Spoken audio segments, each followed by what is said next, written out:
खल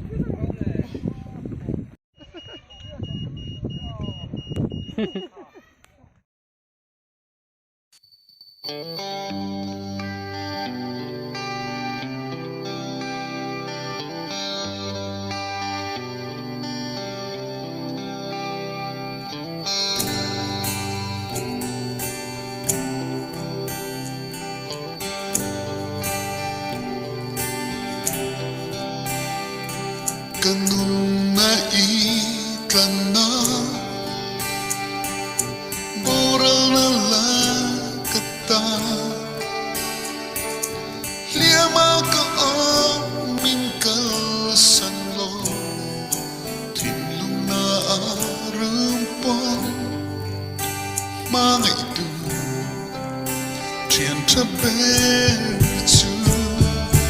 Katari chan na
hay lung le tangin then zol lama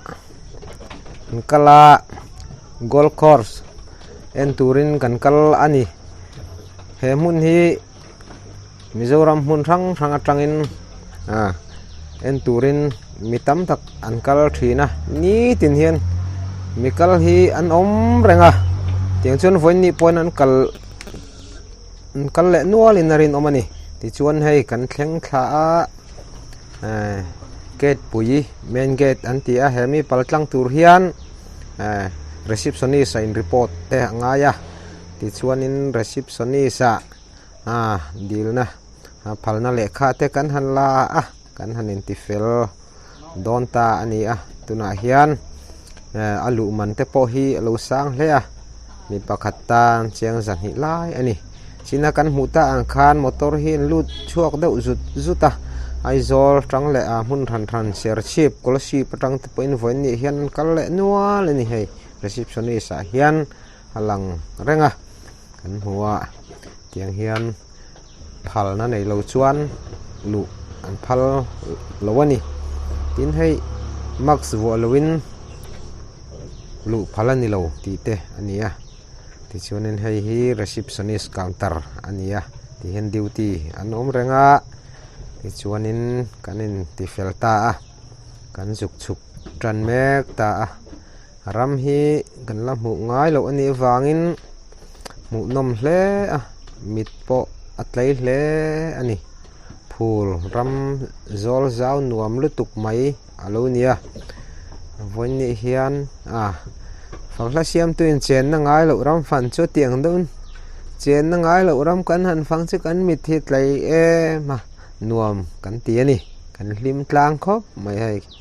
cái ni po kalmek ani ti chuan hei parking kan thleng to na kan chuka veilama hian mall alo ma chu mun chu motor parking na ania motor tam tak anda ani mi point ti chuanin ke ni po kanin da fel nuin kanin ak chuak ta kan kalta helai tlanga in oma hi refreshment kan eina mun ani ti chuanin kan chuk thlata khu lai mi khu kan pandon ta ani ti chuanin hei motor te po hi amak kan ti khop maya kan lam hu ngai lo thilani awangin he motor te hi amak kan tia kan ena ti hian start po ngai lo na tlan ve top mai ni driver nom ve tiang sian ni tin mai an chuanga pul motor ani ke ni pon kan chuanga nuam kan ti hle ni ti chuanin khuwa te lum ke ni pon hei refreshment ai tur chi rang kan kenga kan han ei ve tha te po kan han lakwal vela nuam kan ti hle ni kan hlim khop mai voi ni chuan kan mit po atlai hle ani kan hu ngai lo thil kan hu hang te hi an in sak ania an in te hi trick thinga sak vek ani ti chuanin kan chuk thata tiang hian thil ain ziaka lok hat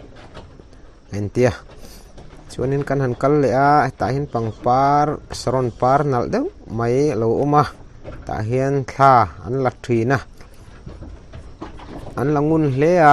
voin ni hen ke ni po thla kan nin la ve anal hle ani an ram te hi ti chuanin heng zong hi alan dan ania anal khop mai phul mun fai tak ani so lai in house so kan mu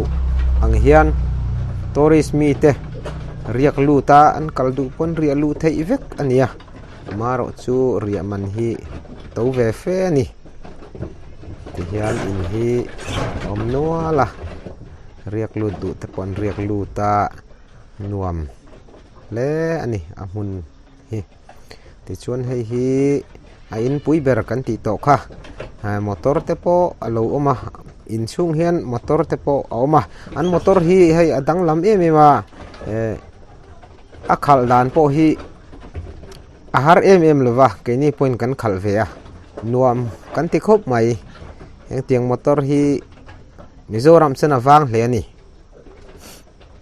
chuanin hei thla te pawh kan han la kan huang sawn hmun thran thran atangin picnic te ron kala thla ten la tiang khan nuam an ti hle ani he hmun kan tlaw hi van nei kan in tia kan hu ngai lo thil ani wangin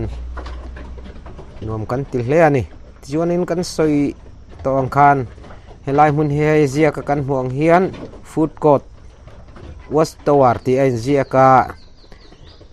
he ina hian ei tur chi hran mai thil tui tak tak mai awma ke ni po chol turin hei kan kalmek ania nge achung hi alo anang le nan thlir don te ang le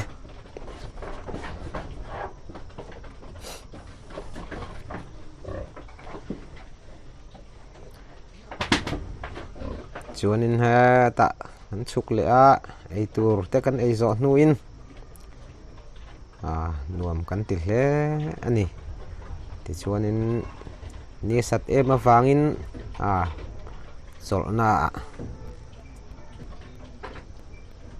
te pawh ma sela a hmun hian min ti ha dam ve rima ti chuanin hei chawlhna chuan kan la chawla thla te nan la kual zela ti hian le refreshment ei tura kan han chho tak khan chhawng hnih lo nia mi an lo tam khop maya thil chi hran kan eya an puar hle ni thil tui tak tak kan ei ngai lo te kan eya ti chuanin khu lai khu dil lian pui mai alo oma he dil hi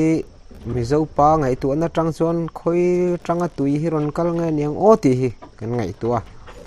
maro chu mi thiam jok ten tui hi karen mangin an lo la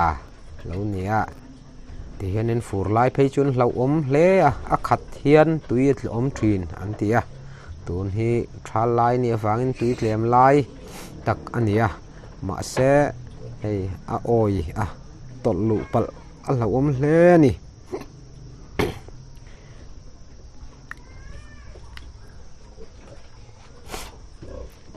aram boruak han thlir rim hian mi ati ha dam hle tiang hian ral muang tak le thlamuang takin mitin reng mai te lenga nuam an titlanga lim tak le lom takin voin ni hian hei ke ni po hun kan mang lom om hle ani ti chuanin thate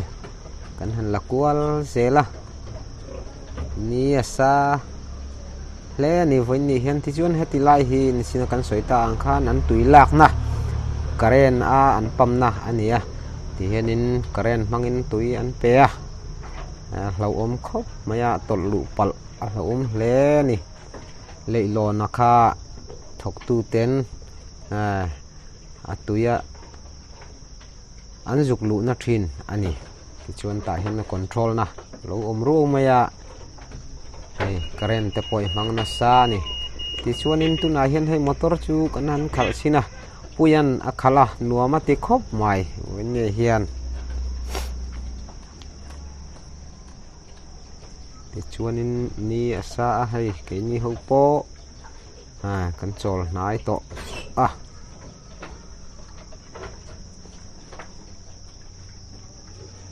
heng te hi pool an vuak na ania ti hian aizol lam mi te po an ron kal khoma anuam an tiklang hle ni in ka ria ke point so lai so parking kan ti mi kha ania ti chuanin hei voin ni hian un lim om tak mai kan mang thei hi lom om kan ti le ni a hmun a hi thenzol kho chung atangin bur pui ro ta kan chuk thla